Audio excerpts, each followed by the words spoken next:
The night he said my penthouse was ours, my hands started shaking. I didn't know that sentence was a warning. 6 years earlier, he'd walked into my life like a promise. Charming smile. Big plans, no shadows. But lately, money kept vanishing. Excuses kept piling up, and my home didn't feel like mine anymore. What I couldn't see was how carefully he'd been watching me, waiting for the moment I was weakest. Then I saw the watch. My grandmother's watch. On another woman's wrist. That's when the weather changed. I stopped asking questions. I started listening. Papers appeared on the table. Cameras blinked silently. He thought I was cornered, desperate, ready to give in. If only he had known what I'd already put in motion. When I picked up the document on the table, the paper felt so heavy like I was holding concrete. My hand trembled. I looked up at the man opposite me, my husband, David, and he had that knowing smile on his face. It was the same smile that had deceived me every moment of the past 6 years. "Sign it," he said, "or I'll drag this case out forever. Aren't courts just money for us?" I put my pen down on the paper. I signed it. I placed a photograph of his 2 children, not his, but mine, on the edge of the table and got up without saying a word. I realized I was holding my breath as I didn't look back. The next morning, my lawyer, Jennifer, called me. Her voice was trembling with anger, almost as if she were going crazy. "For God's sake, Sarah. What did you just do? What did you sign?" I held the phone to my lips but couldn't answer. Jennifer didn't expect a reply. "Come here with him immediately, now. This document needs to be canceled." But perhaps it would be better if I started from the beginning. 9 years ago. Yes, 9 years ago. I went to a famous gala event in San Francisco. Back then, I was a young, ambitious girl interested in accounting and finance. I had worked at a few startups, but I dreamed of starting my own company. When David approached me that night, most people wouldn't immediately notice. At first, he had a very subtle, very elegant demeanor. His black suit was impeccable. His hair was shaved back. He held a martini and gave me a look that made me feel as if I were the most interesting person in the world at that moment. "I'm David," he said, extending his hand. "I work in the technology sector." We talked, hours passed. The headline I wrote throughout the night, his questions, his answers, everything was perfect. When the waiter brought the martini, he asked me how I knew it was. My favorite color was dark blue. I'd never mentioned it, but he remembered. Then David called. He called 4 or 5 times a week. He took me out for dinner. Flowers were waiting at the door when I came home from work. On my most stressful days, he would take my files from my desk, sit down with me, and ask me step by step what I was doing. 3 months later, my friends were saying, "She's so fast. She's so flawless." But what could I do? I was alone back then. Truly alone, eating, sleeping, and doing the same thing again in my empty apartment at night. Before David came, no one had ever asked me, "How was your day?" We got married 8 months later. During the blessed first year, David was caring and supportive. When I told him I wanted to start a company, he couldn't get angry. On the contrary, he supported me. He gave me money. "Partnerships require sacrifice," he said. "This is my investment. I am your dream." The company earned $800,000 in its first year. I predicted it would reach $2 million in the second year. But things changed for David in the second year. I sensed it from the start. He doesn't get up early in the mornings, he plays golf for fun, but he calls people for business. Lunches. He receives vague messages on his devices but keeps them private. When I search his name on Google, no profile comes up on LinkedIn, but he says he's in upper management. The debt has arrived. The initial loan started at $40,000. "The company needs investment," he said. "The shares will be very valuable." I paid for it. The second debt is $60,000. My credit card was opened to cover that. "It's just financial fluidity," David said. "It'll be back in a few weeks." He didn't come. The third loan started at $120,000. The fourth was $200,000. Over 4 years, I had paid David $580,000. My company grew, but I had written off the money as expenses up until then. There was no return on investment. One night, David left his phone in the kitchen while he was in the shower. I promised myself I wouldn't click on it. But then a notification came. From Sophia. There was a red heart emoji next to her name. "I can't wait to see you tomorrow, baby. Shall we do it again like last night?" My finger rested on the screen. I clicked. The 6-month message history was revealed. David wrote to Sophia, "I love you. You're the only one who understands me. We'll be rich soon." He wrote that he wouldn't dedicate any money, attention, or time to Sarah, me, and he planned that they would flee to a faraway place together after the divorce. Sophia Chen is an influencer with 250,000 followers on Instagram. She posts lifestyle content, shares vacation photos, and wears designer bags. In the photo she shared last week, she was wearing my grandmother's Marca watch on her wrist. My grandmother's watch. 3 months ago, I thought it had disappeared from the house. I searched everywhere. In the closed wardrobe. Under the promises. Nothing. And now it was on this Instagram. Phenomenon's wrist. Visible to 5 million people. With a lip-reading smile next to her shoes. My mouth wanted to scream. I wanted to throw his phone out the window. I imagined dragging David out of the shower and wondering what I would ask him. Instead, I pressed Ctrl+Shift+3, screen recording. I officially converted everything that was on his phone screen into a file. I sent it to my email. I put his phone back exactly where he left it. That night, while David slept beside me, I stayed awake and made a plan. I thought about the things my mother left me. Her designer watch, it's on that girl's wrist now. My grandmother's emerald ring, probably hidden in a drawer. My father's original book collection. David says it's terrible. Old, taking up space. But most importantly, my New York penthouse. I bought this in my name 9 years ago. 18 months before David. I bought that. Penthouse with the inheritance my mother left me after my father's death. 2.5 million in my name. My name is on the official documents. And David's name is nowhere to be found. David was well aware of this. The next morning, I called my college friend, Jennifer Martinez. She's a lawyer, a very good lawyer, one of the most respected family law specialists in the Washington State Bar. We'd been trying to reach her for 2 years. But Jennifer answered. We met at her office the next day. I showed him all the evidence. The messages, the financial documents, the Instagram photos, documents showing no contribution from David whatsoever, documents showing he received payments throughout the period but did nothing with them. Jennifer leaned back in her chair. She didn't say anything for a long time. Sarah, he finally said, if there was no contract in the case, and if you're managing all the assets jointly, that may have established a partnership structure from the Justice Department's perspective. Technically, she could claim half of the entire asset. My stomach started twitching, but Jennifer continued, I've been doing this for 18 years, and the best strategy is for your opponent to think they've won, when in reality they've already lost. Isn't David smart? No, I said. He's too naive, actually. Therefore, we only make him think about what he has already received. In fact, given the nature of the case, it will be impossible for him to receive anything at all. At first glance, everything seemed under control.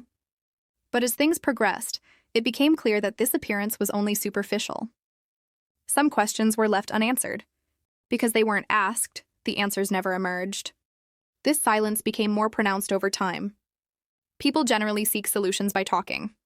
Here, however, what wasn't said became the determining factor. With each passing day, a small distance formed. This distance wasn't physical.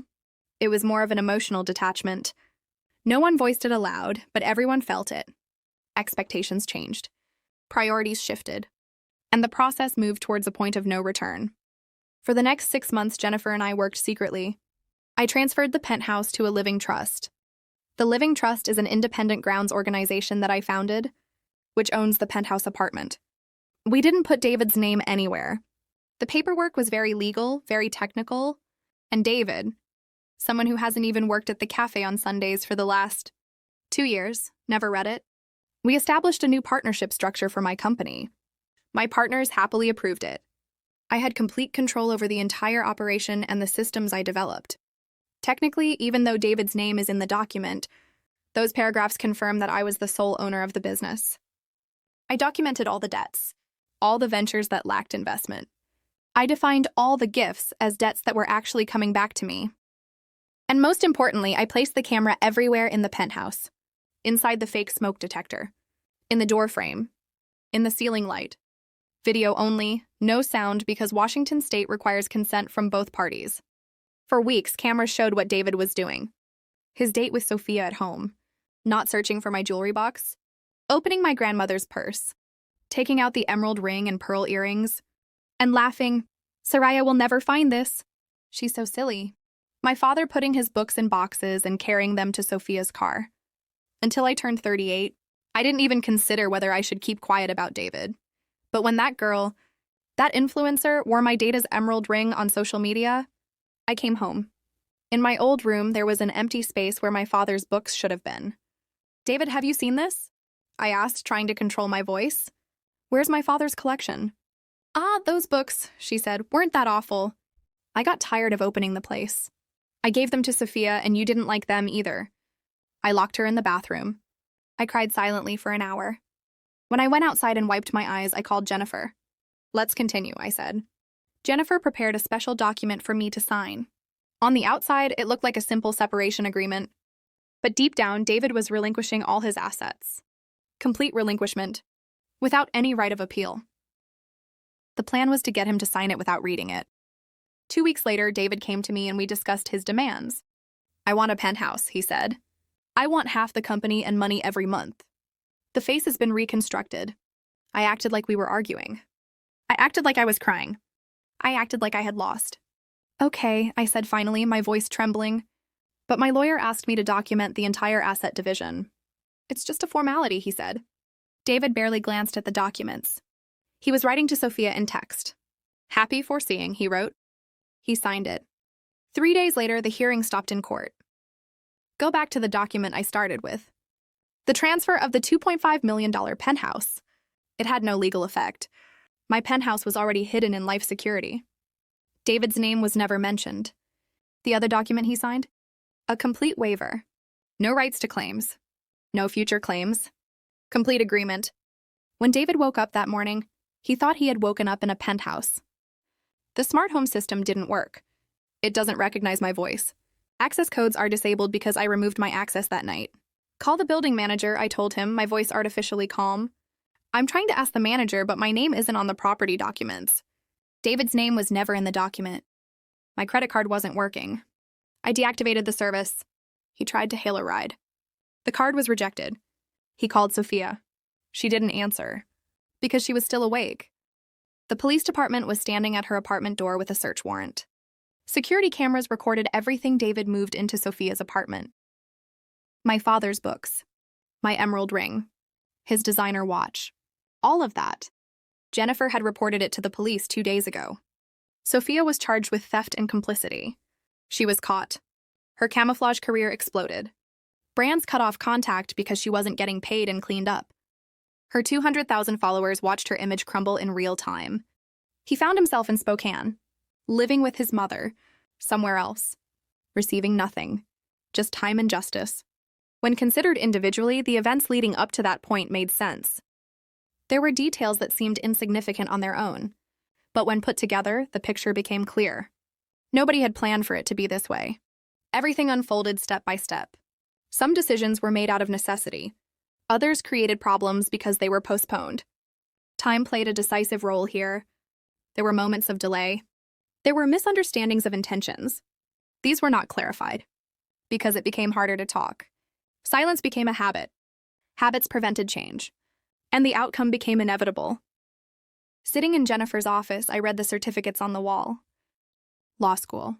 Framed papers listing successful cases. But none were as impressive as what I was about to hear. "Sarah, listen to me very carefully," Jennifer said, placing her hands on the table. "If David read these documents, we would have had to take a very different strategy. But according to you, he never called his lawyer to review them?"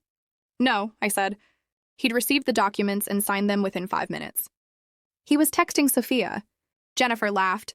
She really laughed. She leaned back in her chair and shook her head. "This is perfect. Absolutely perfect. Because the moment David signed, he locked himself into a trap. But he doesn't know it. He thinks he's winning the penthouse. He's taking half the deal, and he can ask you for your money in the future. But in reality, she relinquished all her rights.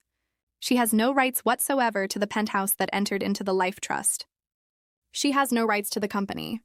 And most importantly, she has no right to repay any of the work you did for her. Lending money, sending money, buying jewelry. I held my breath. Is Jennifer really that heartless? Shouldn't we tell her? Jennifer looked at me as an old friend. "Sarah, this man is cheating on you. He's stealing you. He's giving your family heirlooms to someone else. If you help him get out, what do you think he'll do?" Will he become even more ruthless? He didn't finish speaking, but I understood. Weeks passed. Jennifer was filing applications in court, sending documents, and corresponding with David's cheap lawyer. David's lawyer was a bit sloppy. Very insistent at first, then gradually calmed down. One day, Jennifer called. David's lawyer wants to call me. He summoned David to his office. Do you know what that means? What does it mean? David's lawyer has finally explained to David what he signed. And it seems David's lawyer was quite panicked. I received the news in the evening. David had called me 23 times. I didn't answer. In a restaurant, holding a glass in front of the camera, I read Jennifer's message. David's lawyer is accusing you of coercion and fraud. David claims he read the documents thoroughly before signing them. But Sarah, that's completely false. Every document was pre-written by witnesses, notarized and independently reviewed by a lawyer. The documents are very clear. Whether David read them or not doesn't matter anymore. He signed them. My drink arrived.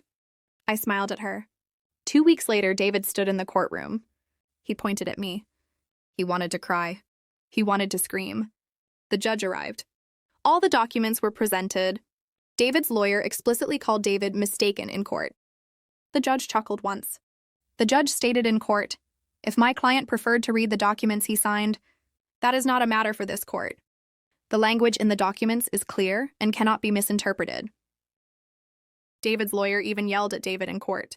Why didn't you shove this in me? He began, pointing at David as he questioned.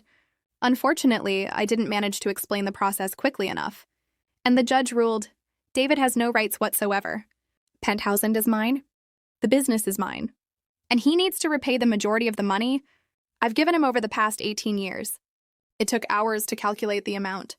He owes $580,000 plus interest, plus court costs, plus attorney fees. David's face was pale. The second day, the search warrant came from the state attorney's office. The search of Sophia's apartment yielded nothing. My mother's Marca watch, her emerald ring, her pearl earrings, all of my father's books. Everything was found. Sophia Chen was charged with possession of stolen goods and complicity. When she arrived too late in court, she was released on probation. Following the camouflage scandal, brands terminated their contracts. Sponsors disappeared. Her 200,000 followers watched live as her lifestyle fell apart. My latest update is that she's working at a hair salon. A very different life. Luxury versus normality. Social media and cameras versus lunch breaks and customer satisfaction. David got even worse. After losing Penthouse, the problem of where to live arose. They were evicted from the apartment. It was registered in my name. His brother moved him to Albuquerque. He's 45 years old. Nothing. His work history: high school graduate, no skills, 6 years of deceiving me and stealing my money. Now he works the night shift at a gas station. If you search his name on Google, you'll find news articles. Influencer and stolen goods. Seattle's shocking. Story. David's name is there. It's been revealed. All the details. Everyone knows. 2 months after winning in court, I took Jennifer out to dinner. We sat at a table in a Usak restaurant with a view of Seattle through the window. I'm not thanking you, Jennifer said, because I know you as a friend from after the wedding. But I will tell you, you did everything you had to do. You prepared the documents, you made the plan, you gathered the evidence. You chose David, you got David to sign. Still, Jennifer, sometimes I think, what if I had spoken to Sophia immediately when I found those messages? Then David would continue to deceive you and probably eventually run away with half your penthouse. You don't talk to men like that.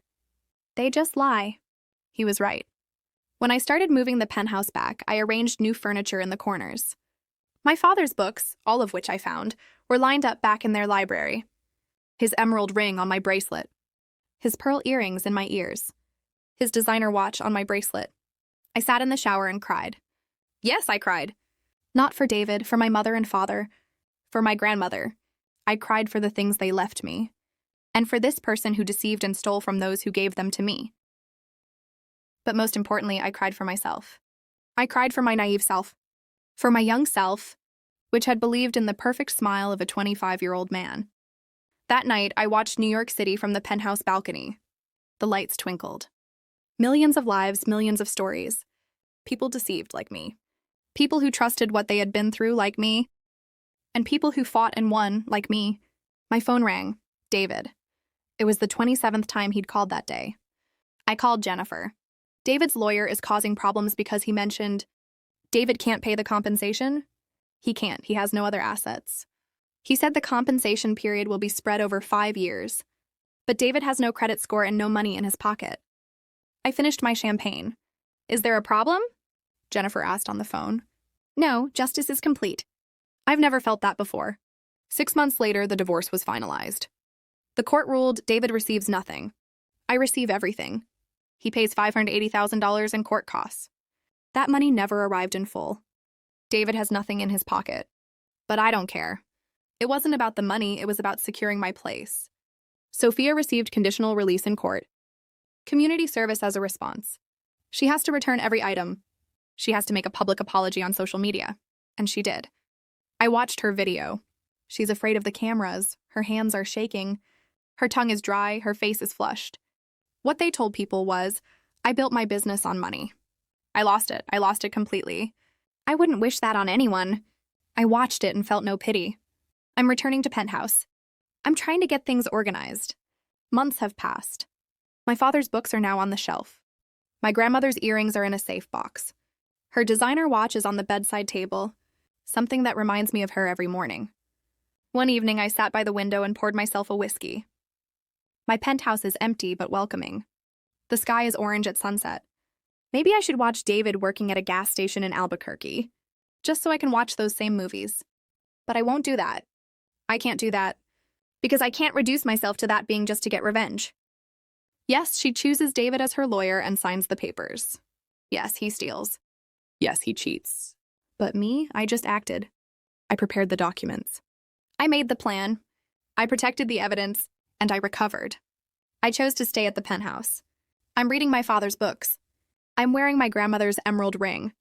I'm checking my designer watch. I never hear Chef David's name again. The news media finished him off a long time ago. David is in Spokane. Sophia works in the sterile writing section of a gas station. Life goes on, but my life changed. At work, I've become a partner in a relationship. My new partners can't try to use me in any other way because they know I don't give anything away. I give money, but I ask for documentation. I want help, and if they try to cheat on me, I want it proven and documented. A year later, Jennifer took me out to dinner. This time I paid. I know David's lawyer said, you can yell at David in court, but I'm the one who filed the lawsuit. David's lawyer officially called David an idiot in court. I smiled. Is that something your lawyer should say? Yes, because it's true. David hasn't read anything. He hasn't consulted any lawyers. He hasn't had any interrogations. He just laughed at Sophia through the text. I often sat on the balcony of the penthouse. The city reflections, the sound of the wind, the New York nightlife, life shimmering with unpleasantness beneath me. When I got revenge on a man who cheated on me, stole from me, and took my money, I didn't feel bad about it. Because this isn't revenge. This is justice. My father's books are in my library. My grandmother's jewelry is my collection. My penthouse is named after me. And David is nothing. Perhaps some people will find this bad. Perhaps some people will find this too harsh. But these people didn't see that the things I inherited after my mother's death were in someone else's hands. These people didn't feel like they weren't getting their money back after lending $580,000. These people weren't David. I'm closing the door on the penthouse. David is pumping gas in Albuquerque. Sophia is putting up signs. Jennifer and I go out for dinner once a month. And me? I sleep in a penthouse. My nanny is reading my father's books. I have an emerald ring on my bracelet, pearl earrings in my ears, a Marca watch on the bedside table. These are mine. No David, no Sophia, no cheap lawyer can take them from me. Because I learned the hard way. I'll repeat one last time what my mother told me. Strong women don't seek revenge. They simply remove obstacles and let karma do its job. I removed the obstacles. David fell. And finally, I'm sleeping soundly. Everything started calmer than expected. This calmness was reassuring. But it was also deceptive. The truth slowly emerged. No one experienced a sudden confrontation. Rather, there was a subtle, internalized change. Looks weren't the same as before. Reactions were delayed. Sometimes they didn't come at all. This increased uncertainty. Uncertainty created unease. No one was looking for someone to blame, but everyone knew something was wrong. As time passed, the options diminished, and the situation was accepted as it was. The divorce is final. David works at a gas station in Albuquerque. Sophia works at a hair salon. Their lives have completely changed. But for me, the real war wasn't over yet. David had received a court order to pay compensation. $580,000 he couldn't pay. A year passed and no money arrived. Jennifer filed another application in court. The judge ordered that 40% of David's salary be deducted, for life. Yes, for life. David's lawyer appealed. The court rejected the appeal. David's only option was to flee to another state. But his children were here, and the court had tied him to this place. One day, David received a message from his brother. He said David was crying. He said he was sitting in a hotel room in Albuquerque, contemplating suicide. Jennifer called me. Sarah says David wants to have sex with her. Legally, there's nothing we can do. But if you want? No, I said. Talk to David's brother about it. Tell him to get professional help. But it's not my responsibility. Jennifer was right. I wasn't David's safety net. I never had been. He put himself in that position. Months passed. When I returned to Penthouse, I read my father's books one by one. My grandmother's emerald ring is on my bracelet every day. Her designer watch is by my bedside. One day, I looked in the mirror and recognized myself. In my eyes, there was no pain from how David had hurt me. Only the memory, and memory can heal. At our last dinner with Jennifer, she asked me, "Do you regret doing that?" I thought about it. I really thought about it. No, I said. David had choices. So did I. The discomfort disappeared when I stopped hearing about Sophia. When I stopped following people on social media. When I stopped wondering about David's life in Albuquerque. I sit on the balcony of the Penthouse and gaze at the city. New York sparkles. Millions of lives, millions of stories. My story is over. David, Sophia, all the lies, those are the past. My father's books, my grandmother's jewelry, my penthouse, those are the present. Last night, I poured myself a glass of whiskey and made myself some toast. To my mother, for making me a strong girl. To my father, for showing me what I own. To my grandmother, for reminding me that no one can ever extinguish my light. If my eyes water, it's a sign of healing. As he slept in the penthouse, there were no dreams of David. Just silence. Just peace. Just himself. 9 months after the divorce, David's lawyer formally told David in court that he had fallen into an obvious trap. The judge laughed. Reading that, I felt no satisfaction. I only saw one truth. People who aren't smart do stupid things. And if they do stupid things, they suffer the consequences. This is justice. Lastly, at the Penthouse, I'm reading my father's books. I'm putting on my grandmother's emerald ring. I'm checking my designer watch. David is in Albuquerque. Sophia is at a hair salon. I'm at the Penthouse. What happened wasn't simple enough to be explained in a single moment. Some facts were obvious, while others gained meaning over time. Therefore, reaching a definitive conclusion wasn't easy. Looking back, it became clear that seemingly small moments actually shaped the process. Unspoken words weighed more heavily than spoken ones. Expected steps were not taken. Those that were taken came too late. When all these factors are put together, the picture becomes clearer. As time went on, reactions changed. The initial emotions gave way to a calmer assessment. This assessment didn't mean accepting everything. It simply meant trying to see things as they were, neither diminishing nor exaggerating. Not every story ends with a clear conclusion. Some stop at a certain point. This story stopped right there, without a sharp ending, but without losing its meaning. The lingering impact was silent, but it was felt for a long time.